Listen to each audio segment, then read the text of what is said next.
So? The red button. The red button. Oh, like so? There you go. Okay. So I'll be very brief, Senators. My name's Adam Meyers. I'm a political science professor at Providence College. I think I'm probably the political scientist that Mr. Marion was referring to. I know a fair amount on redistricting, so I'm happy to answer technical questions that you may have.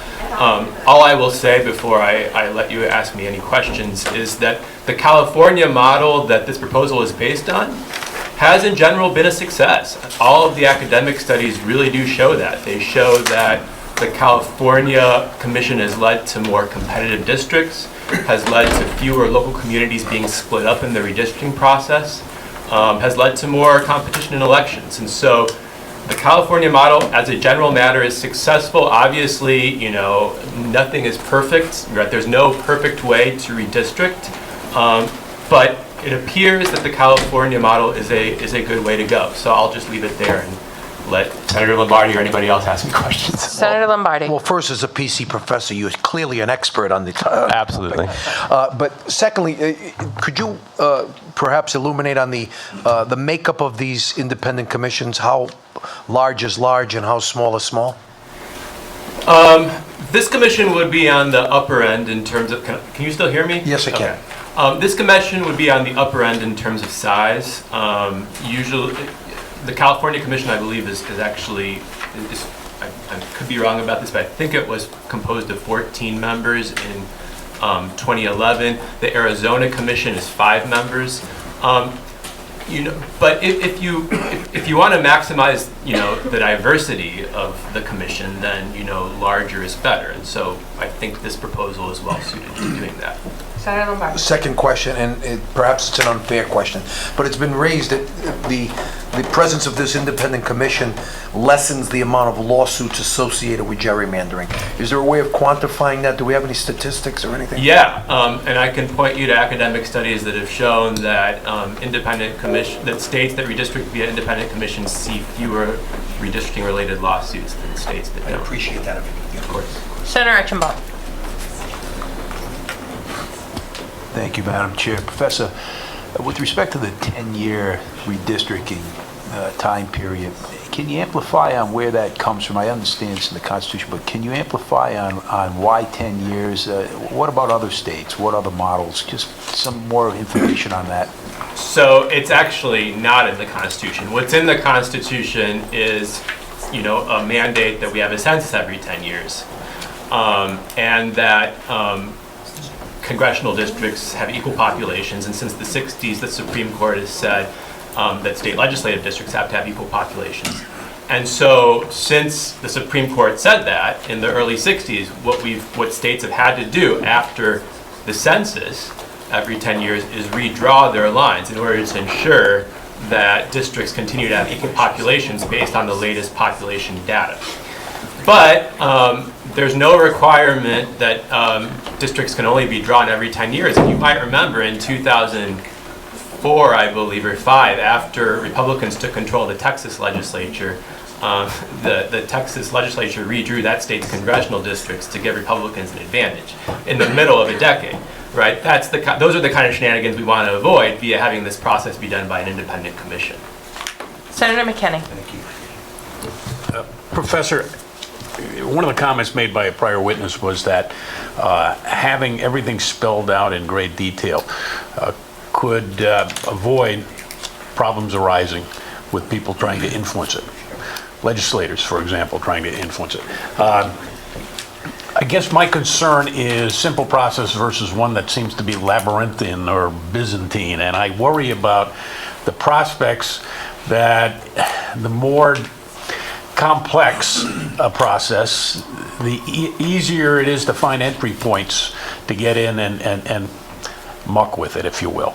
And so I guess I'm interested in your perspective on whether more complex is better rather than simple. Right. So, Senator, as a general matter, I do share your concern. I think that in general, simple is better. But I think that in this particular case, having a labyrinthine process, as you describe it, is probably a good idea, because only in that way, only in having, you know, several different stages of selection, both of which involving randomness, like where the commissioners are randomly selected. Only in that way can you really ensure that, you know, the process of commission member selection doesn't become captured by a particular interest group or a particular political party, right? The California Commission's model of selection was designed with that in mind, with kind of ensuring that the process would not be vulnerable to capture via having commissioners be randomly selected from a large applicant pool. And so, you know, I agree with you that at first glance this doesn't look like a good idea, but I think for this particular issue, having this complex process is a good thing. Other models, are there other models, though, that are, in fact, simpler and more direct? Oh, I believe, I'm not 100% sure, but I believe only to the extent that the number of the members in the commission is smaller. And so there's fewer stages of selection that occur. So for example, in Arizona, which John referred to, it's a 5-member commission. You know, there's 4 committee members that are initially selected, 2 Republicans, 2 Democrats, and then they select the 5th, who's an independent. Right? Okay. That's a somewhat simpler model, but again, with that simplicity, you're sacrificing the diversity of the commission, which is something that I think you would want. Okay. Madam Chair, just a second if I could. Senator McKinney and then Senator Metz. The other question I have pertains to the person who's making the choice. And we're talking about Secretary of State according to this particular bill. But I believe I heard Mr. Marion referring to, in Arizona, perhaps elsewhere, there are retired federal judges. I'm not convinced that that's the best way to go either. I'm not sure exactly as I take a look at it. A Secretary of State who we greatly respect at the moment, it's not necessarily always going to be the case. Retired federal judge, folks may or may not respect who it is. I'm not quite sure who other states might have identified as a person who is the most respected, perhaps non-political figure wherever in these 9 or 14 states. Are there models that have someone else that we might want to consider? Yeah, I mean, so in other states, the state auditor does it. I think in one state, some other statewide non-elected official does it. There are other models that you could look at, and I could point you to those, but I think no matter what model you look at, you're going to run into the same problem, which is somebody has to oversee this process, right? I mean, ultimately, it's the commission that's going to be drawing the lines, but somebody has to oversee the composition of the commission and then oversee the commission itself, right?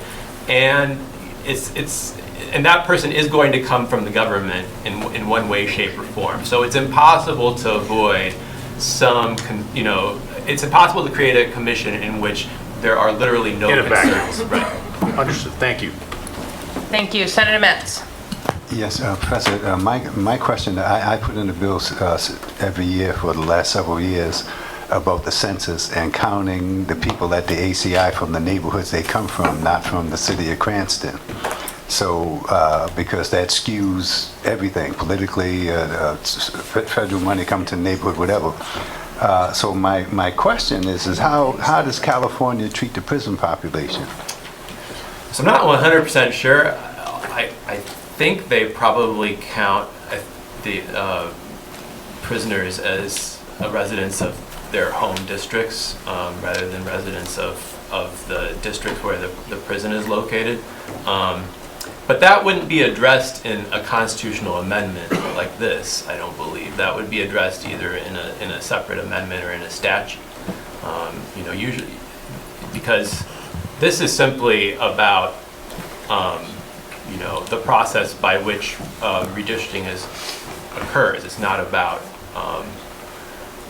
the particular. Well, there are standards in the proposal that relate to the redistricting itself.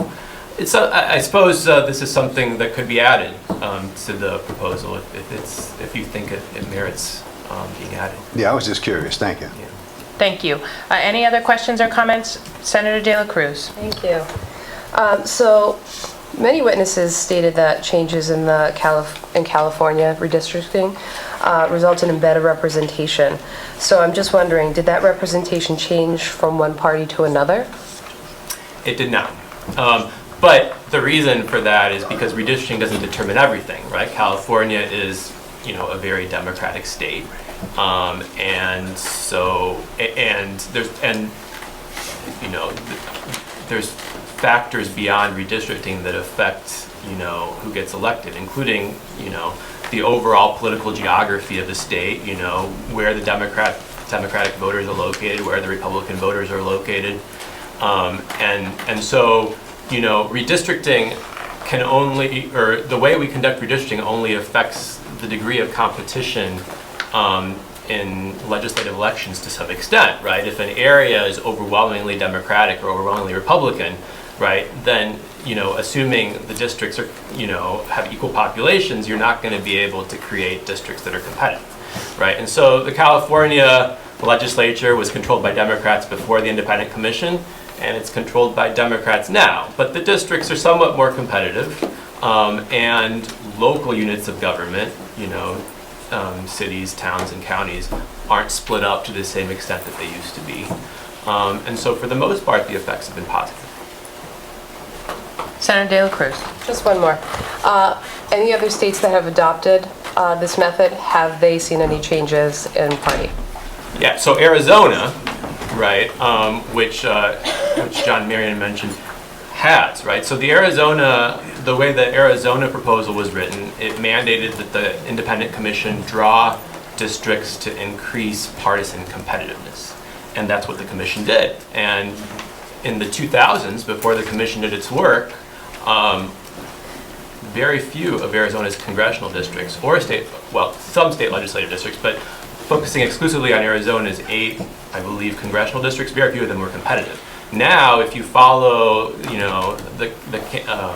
the news in the lead up to congressional elections, you'll find out that Arizona routinely has, half or maybe even a majority of its congressional races be the sites of really competitive elections.